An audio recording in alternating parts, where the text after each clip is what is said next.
For a couple of years now, I've been making videos on a range of healthcare topics using animation software.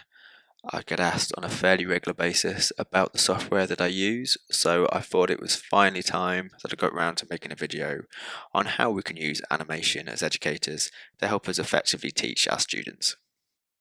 I'm going to talk a little bit about the pros and cons of animation as an educational tool, and then we're going to start working through an example of an animation together that looks a little bit like this.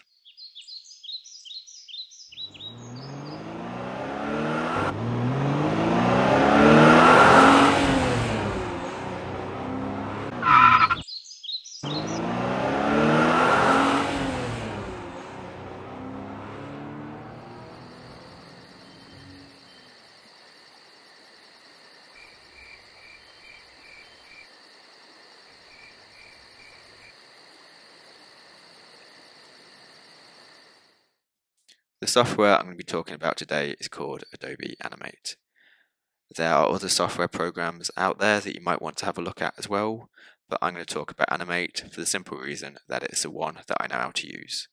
I'll put a link in the description below if you want to download it yourself and have a go. The bad news, of course, is that it's not free. You have to pay a yearly subscription if you want to use it, but you can sign up for a week's free trial if you just want to give the software a bit of a go. The good news is that to produce reasonably high quality animations, you don't have to be necessarily an especially talented artist or an IT whiz kid. I am neither of these things, but I've still managed to produce some fairly useful videos using the animation software. So why take the time and effort to make an animation?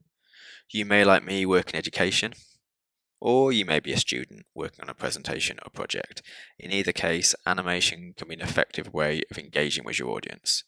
For me, the main reason would be that animation is an excellent way of quickly and simply explaining a concept, especially for visual learners.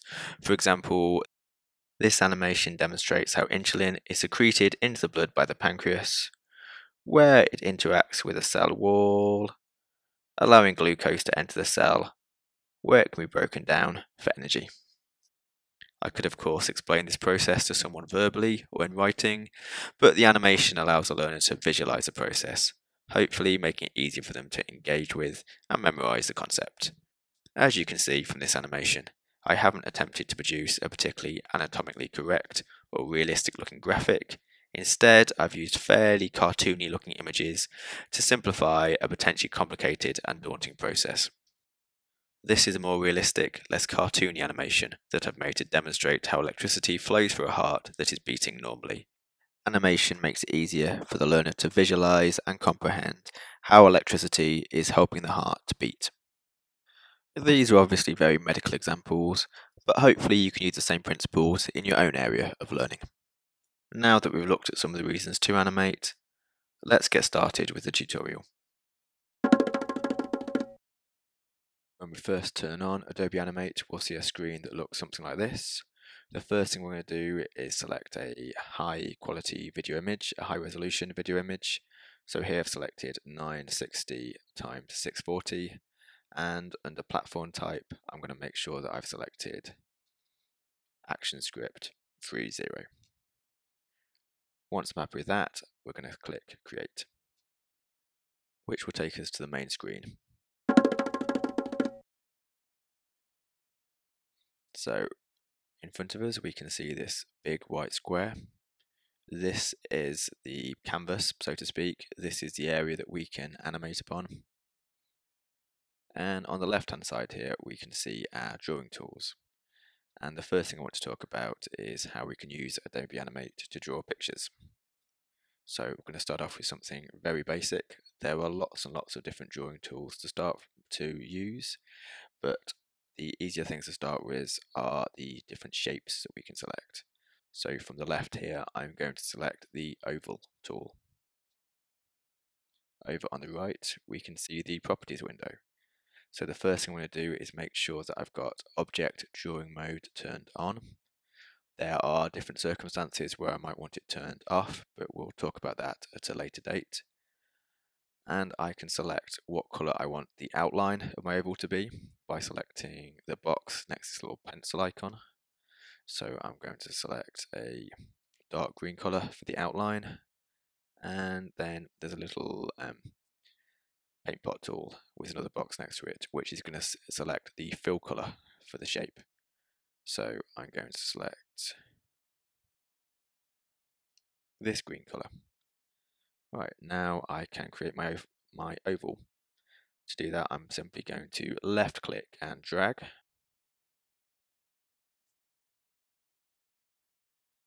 And I can create my oval. Once I'm happy with my shape, unless I want to draw another oval, I'm going to hit V, which is going to take my mouse cursor back to the arrow symbol, and I can use this now to change the shape of my oval if I so wish. So if I hover the mouse key at the edge of the shape, we'll see we get this little curvy line, and then if I click and drag, I can manipulate the shape if I so wish. But at the minute I don't want to, so I'm going to put the shape back to how it was by pressing undo. The easiest way to do that is to press Command and Z, and I've taken my shape back to its original form. Now on top of my oval, I'm going to draw a couple more ovals, so I'll select the tool again, and this time I'm going to turn my fill colour to white. And we'll draw an oval here, and another one here. I'm going to click V again to give me my cursor icon back, and then I can drag these shapes around and get them to where I want them. That will do. Excellent. Let's draw another couple of ovals in the middle of these white circles to create some pupils. So let's make the fill colour black, and we're going to turn the outline colour black as well.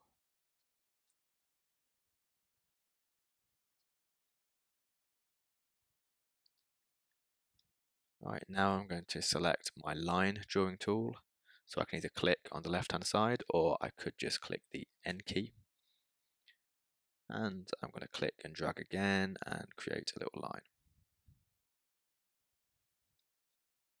If I select, again I can go back to properties and I could change the width of the stroke if I so wished, and the colour of the line again if I so wished, but for the minute I'll keep it as black. And now I'm going to hover my mouse key in the centre and I'm going to drag this shape down. Excellent. Let's select the line drawing tool again. Do another line.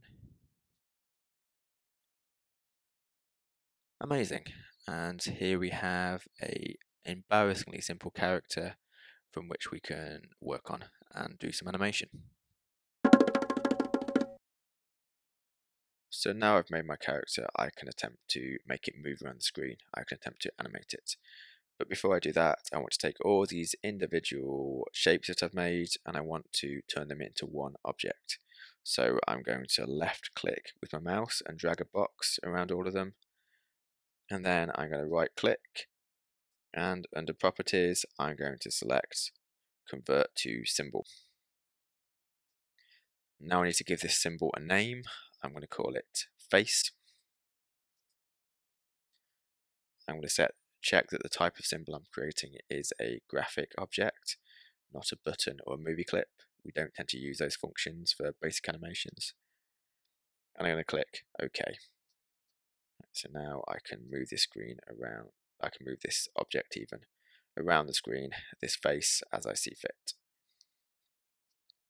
So if we're going to animate, the next thing we need to look at is another dimension to animation, which is of course time. And to do that we need to look at our timeline, which is running across the screen. So we can see on this timeline that it's divided up into seconds. We've got 1 second, 2 seconds, 3 seconds. And then each one of these seconds is divided up into these little boxes which represent frames. And there is 24 of these frames per second. And on each one of these frames I could potentially do a drawing. I could make a change. So if I want to make my character move, I'm going to need lots of frames along here. At the moment, I've just got one single frame. My animation is 1 frame long, which means my little character is not going to move. But one very simple way to animate would be to go to frame 2 and insert another keyframe. I can move my character forward a little bit. Move to frame number 3, and I'm going to right click and then insert keyframe again. Move my character forward a little bit. And if I do that a few more times,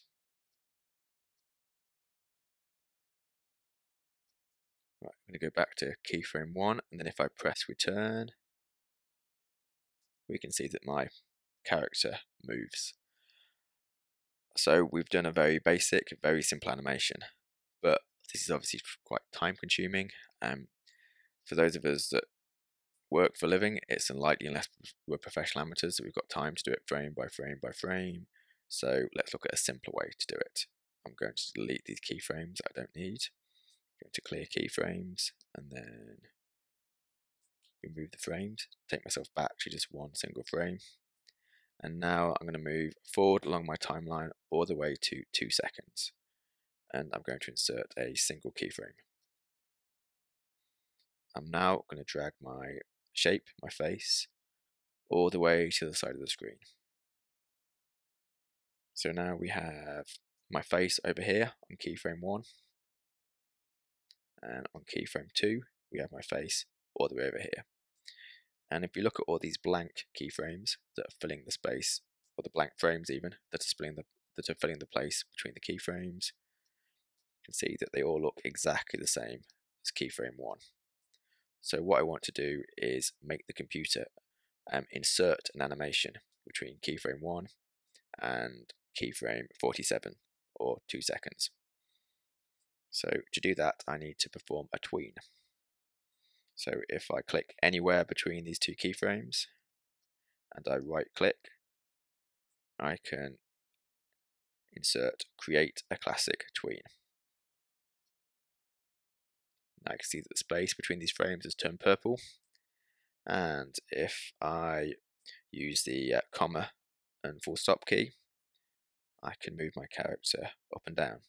The computer has filled in all the frames between these 2 keyframes with motion. If I go all the way to keyframe 1 and press return, and voila, we've created a very, very simple animation in very little time. The next thing I want to talk about is layers. Layers are how we move the drawings that we make either to the foreground or the background. So to demonstrate this, first I need to draw another object. So I'm going to select my rectangle drawing tool this time. I'm going to make sure that object drawing mode is turned off this time around. And for the stroke colour, for the outline of this shape, I don't want it to have an outline. So I'm going to select no outline. And then for the fill colour, I'm going to select a dark green colour. So I want to draw a square, and to make sure that it's a square, not a rectangle, I'm going to hold down the shift key as I draw out my shape, and that's going to ensure that all 4 sides of this shape are the same length. That will do nicely. Right, now I'm going to select my square, and I'm going to select the free transform tool with the Q key. And then once again, holding down shift, I'm going to tip this down into a diamond shape. And now, because we have object drawing mode turned off, I can select just the bottom half of the diamond and delete it, giving us a triangle. Now I've got the shape that I want, I can select create object to make this a solid object that I can move around more easily.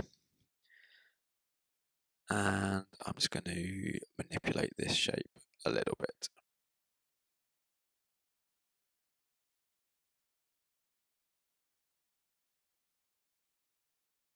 Now if I select my diamond, adjust it slightly, and press the Alt key and drag, I can create 3 separate diamonds. I'm going to position them on top of each other, like so. Going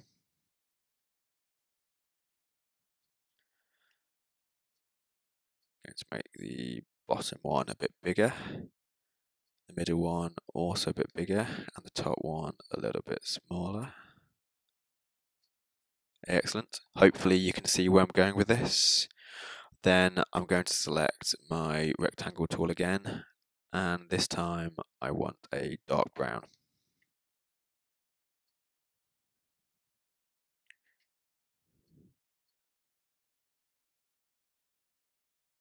Excellent. And I've just made myself a tree. Now I'm going to select all these shapes together, and I'm going to turn them into a graphic symbol. So if I go to convert to symbol, again make sure that the sort of symbol I'm selecting is graphic. I'm going to name it tree. Excellent. And I have my tree. So at the moment, both of these objects, my face and my tree, are both on the same layer. But I want to change that. So over here, you can see that we have currently just one layer in this animation, labeled face. I'm going to go to new layer and get a second layer, which I'm going to double click and then label tree. Now I'm going to take my tree object and select cut. I'm going to select the blank keyframe next to the tree layer on keyframe number 1, and I'm going to select paste in place. Now I still have my tree, I still have my face, but they're on different layers. Just going to make my tree a bit bigger. Right, now if I click the play and make this animation run, I can demonstrate how layers work. So at the moment the tree layer is on the top and the face layer is underneath it, and if I click run using the return key, we can see that the face goes behind the tree. If I move the tree layer underneath the face layer, go back to the start and then click return again, you can see that this time the face symbol goes in front of the tree. I'm going to make my tree a little bit smaller.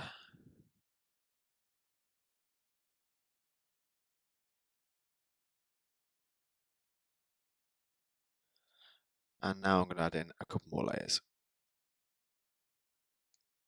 I'm going to add in one layer and call it sky, and another and call it ground. So for the sky, I'm going to select the blank keyframe right next to the sky layer. I'm going to select my rectangle tool again and get a nice sky blue.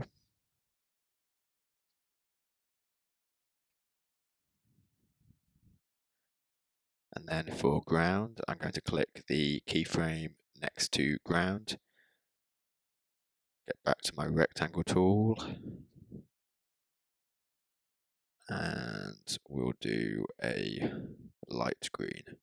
I can always play with these afterwards, and that can be the ground. If I press V to get my pointer key back again and hover around the edge, I can turn this ground into a little bit of a hill. And now, of course, I've got my ground right at the front of the picture. I've got my sky in front of that. So I want to move the sky to the background, and then I want my ground in front of the sky. I want my trees in front of the ground, and I want my face in front of the trees. Now that we've got lots of layers in our animation, it's good practice to lock the layers that we're not using. So if we have a look at the little padlock symbol above the layers section, if I click on here, you can see that all these layers are now locked. And if I try to click on any of these drawings, I can't move them. So I can go to the layer that I want to work on. So in this case, for example, the trees, I can unlock with a left click. And now I can move this tree around as much as I like. Now we've developed some skills using the drawing tools and the layering tool in Adobe Animate. I'm going to add a little bit more detail. I'll fast forward for this bit as it's all using skills we've already looked at. One quick thing to bear in mind, you can see at the moment that we have a set of keyframes at the start of our animation and a set of keyframes at the end of our animation. If I start drawing on these keyframes at the end of the animation, then the changes will only appear at the end of the animation feature, or at the end of the animation. So if I, for example, draw a shape here, then skip to the start, we can see the shape's not here until right at the end. If we want anything we draw to appear right through the animation, we need to skip back to the keyframes at the start.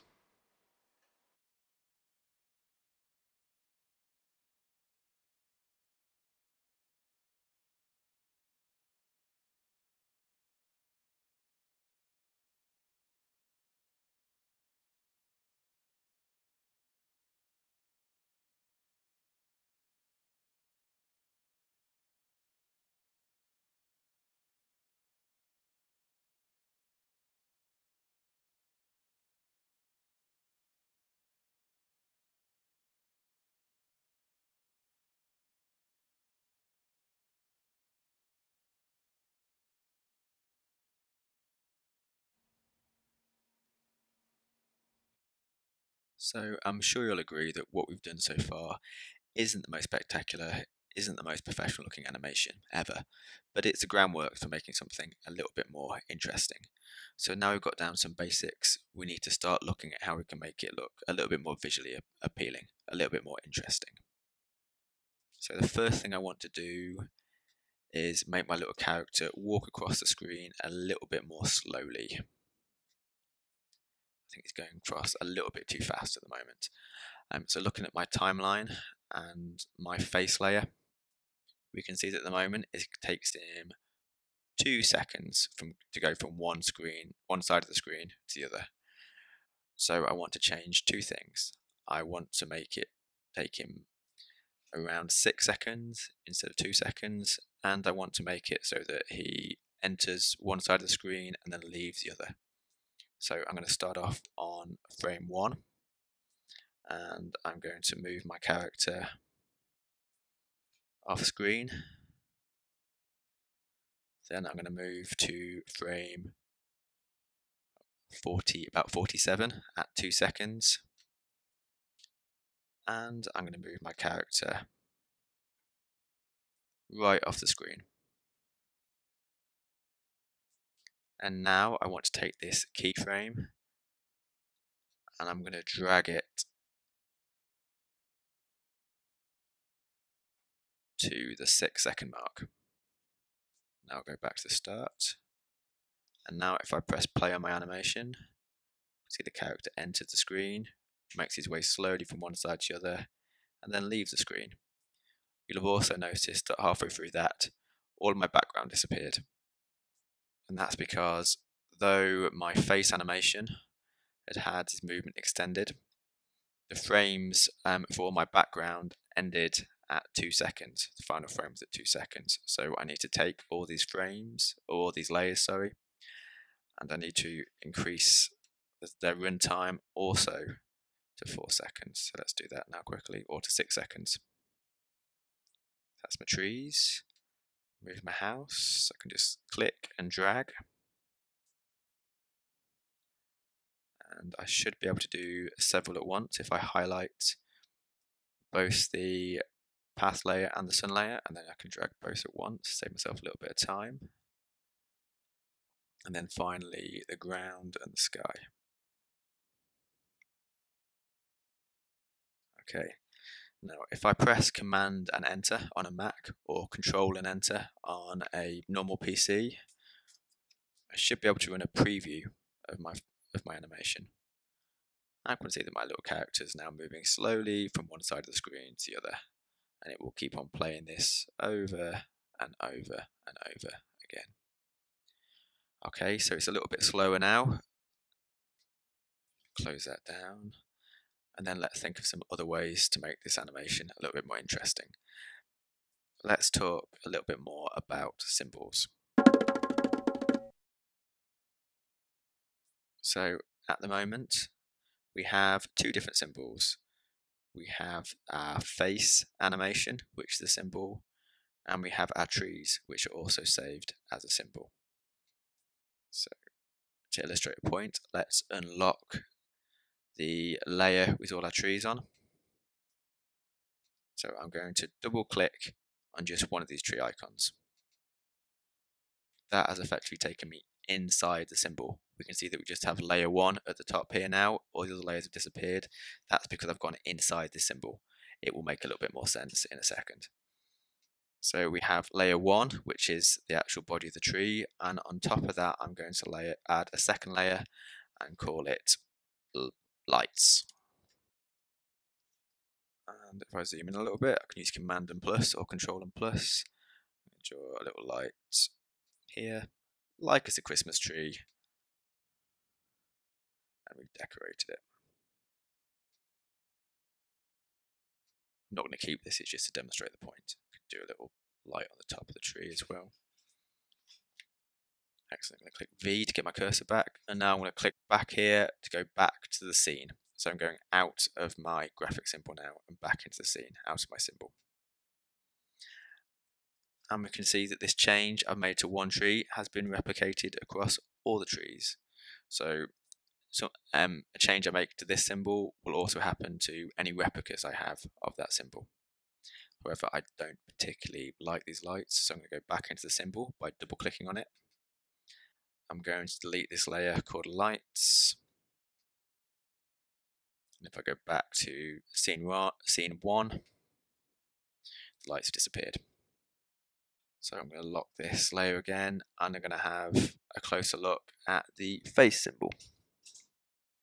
Let's unlock this layer, and again I'm going to double click on my face. Okay, so by double clicking on the face symbol, we've once again gone inside the symbol. And you can see we're back to having just layer 1. All the other layers have disappeared. So I'm going to double click on layer 1, and I'm going to rename this layer face, and then I'm going to insert another layer on top of it. I'm going to call this layer hand. So let's draw a very rough hand. So I'm going to go back to my oval tool. I'm going to select a dark green. I want an even darker green for the outline. And I'll draw a little oval, which can be a hand.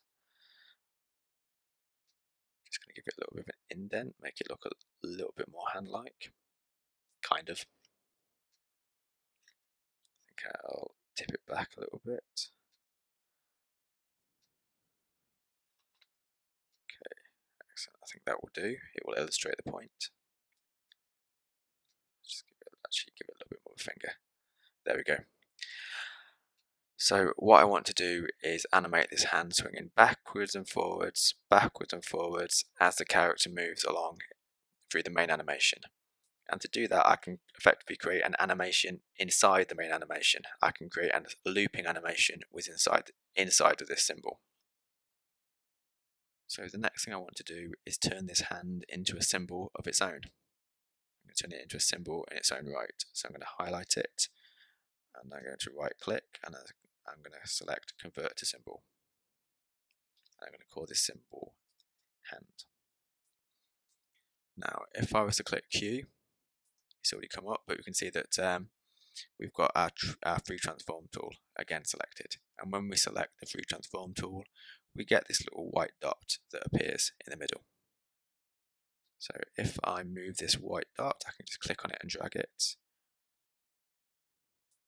and then if I hover my mouse around the corner of one of these shapes, you can see that now if I swing the shape backwards and forwards, it kind of pivots around this white dot.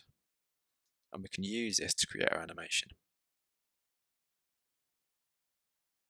So what I want to do is make this hand swing backwards and forwards over about a second. We'll try that to start with.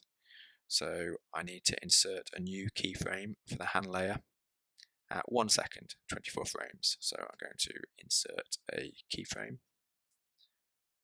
Of course, my face has now disappeared because the animation under face is only 1 keyframe long, but I can go to 1 second on the face layer as well and select insert keyframe there. We've got our face back. And at keyframe 12, so I want to insert another keyframe directly between these two. I'm now going to swing the hand forward. So hopefully we can see that at keyframe 1, the hand is back. At keyframe 12, it swung forwards, and then at keyframe 1, it swung back again. It's very important that the first keyframe and the last keyframe look the same because I want this to be a looping animation. So now I'm going to click and drag on the blank keyframes between the keyframes. I'm going to right click and I'm going to select Create Classic Tween. So you can see that the space between has turned purple. And fingers crossed, if I hit return, we can now see that the hand is swinging backwards and forwards, backwards and forwards. Now if we go back out of the symbol, I'm going to click on scene 1 and we're back into our main animation. Alright, I'm going to scroll back to the first frame. Now when I click return, we can see that the hand is going backwards and forwards, a little bit like he's walking as he goes along. Let's just hit Command and return or Control and return to see that there's a little movie. And it's still not spectacular, but it looks a little bit more professional. So the next thing I want to do is start making my drawings look a little bit more interesting and adding a little bit of texture. So the first thing I'm going to look at is the sky. I'm going to unlock the sky icon, or the sky layer even, sorry. I'm going to check that I'm drawing on the first keyframe rather than the last keyframe. Otherwise all my changes will come at the end of my animation and you won't be able to see them.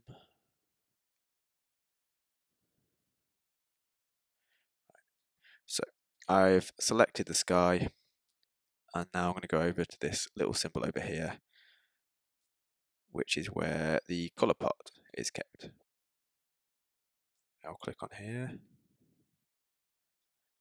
and we'll have some more complicated options for our colours. I'm going to make sure that I've got the fill colour selected. There isn't an outline here anyway. Then here, rather than having a solid colour, I'm going to select to have a linear gradient. Got a few more options here for the flow. We can have an extended colour, a reflecting colour, or repeat colour. At the minute, I'm going to select an extended colour. Hopefully it all makes sense soon. Right, so we can now see that I have a box. For some reason it's all turned green here, but these are the colours that we're going to apply to the sky, and we've got these two little square symbols that we can move up and down.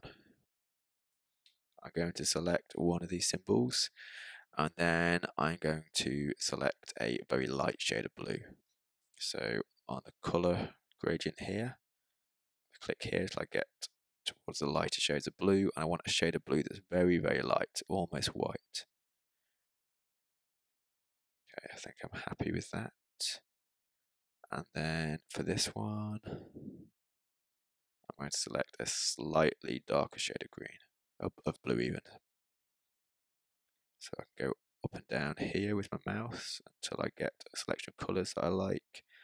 And I'm going to click here. And we can see that this pattern is now reflected in our sky.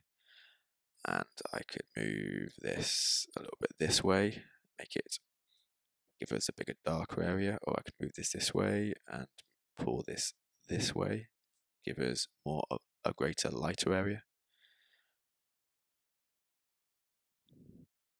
But I'm going to keep it like this. Excellent, right, I'm happy with that. Now I want to manipulate this color effect, so I'm going to click on the sky again, and I'm going to click the F key. That is going to give us our gradient transform tool. I'll just zoom out a little bit so you can see what I'm doing. So you can see here I have a couple of little controls. I've got a box here that I can move in and out and make my color effect get smaller or larger. And I've got a little circle up here that I can use to flip this color effect around. So I can play with it a little bit till I'm happy, but what I want is to have the light sky at the bottom and then a darker sky at the top. Fairly subtle. Okay, excellent. I'm happy with that. Now I want to do a bit of a colour effect on our head animation. So I'm going to unlock the face layer, and I'm going to double click on our face graphic to go inside the graphic. So we've set up a couple of layers here, but at the minute I just want to adjust the face layer, not the hand layer. So I'm going to select the first keyframe of our little internal animation. And then I'm going to select just the head element. I'm going to go back to colours. I'm going to make sure that I've selected the fill colour, not the outline. And I'm going to select this time a radial gradient. I still want the little flow icon set to extended colour. And I want a couple of shades of green. So I'm going to select this little box here. Select a light shade of green. This box here. Select a darker shade of green.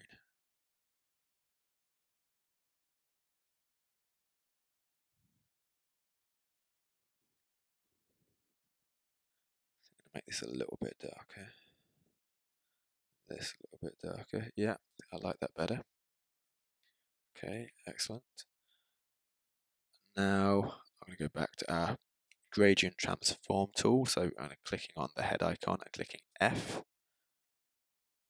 and it gives me some effects. Oh, sorry, I went out of it.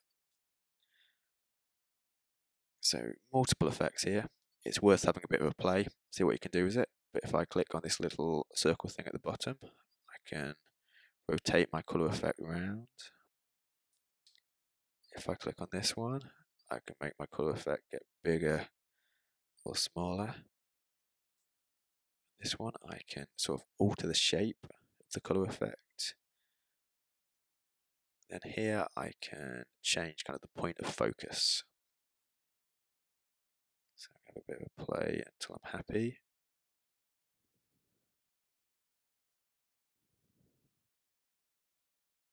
How does that look? Okay, not too bad. So it's given us almost a little bit of a 3D effect, putting this colour effect on. I'm going to come out of my icon. Go back to scene. Alright, let's play animation again.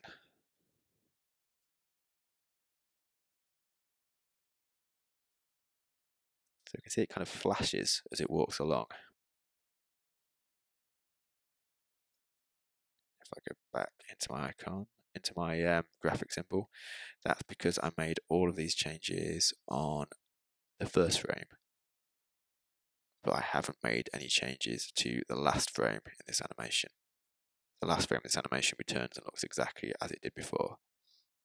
So what I'm going to do is go to frame 1, I'm going to right click and select copy frame. Then I'm going to click on the last frame, I'm going to right click again, I'm going to click paste and overwrite frame. Right, now the first frame and the last frame should look exactly the same. Okay, that's a bit better. Okay, now I'm going to select my house layer, zoom in a little bit, and I'm going to click on the roof of the house and go back to my color pot, and this time I'm going to select a linear gradient and let's try a repeating color to start with. So I'm going to select a bit of a brown color for my roof.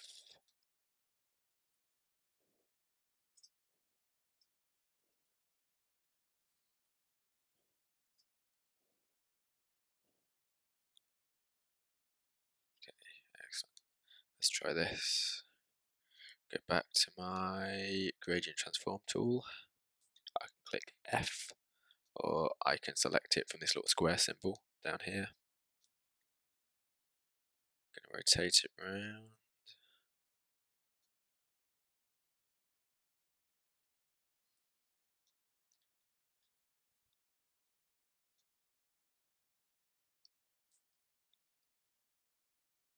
Excellent, and we've got a kind of tile effect for the roof. So now I'm going to quickly go through the rest of my background and apply textures to all the other drawings that I've made so far. It's all using the same techniques I've just shown you, so I'm going to fast forward through this section.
What we've gone through so far should hopefully give you some good building blocks to start making your own animations. We've gone through some of the basic drawing tools, and when you're starting out, unless you're an amazing artist, I would highly recommend using the shape tools rather than trying to use the brush tools or the pen tools to draw stuff out by hand. We've also gone through how we can layer our animations to put things on the foreground or the background, and we've gone through some very basic animations. And we started to look at some of the ways that we can use the tools that Animate provides to start making our drawings look a little bit more interesting. So far we've gone from this, to this, to this. Hopefully you've been able to follow along, and if you have, then you should now be able to start producing some basic animations of your own. A lot of the animations that I've made for teaching for YouTube have been made just using the techniques we've covered today. They're basic, but they're a good starting point. You can do some pretty interesting stuff with them. In the next video, we're going to talk about some more interesting animation techniques, and we're also going to look at some more ways that we can use the Animate software to make our drawings look a little bit more interesting. So if you've enjoyed this video, please jump along to the next one.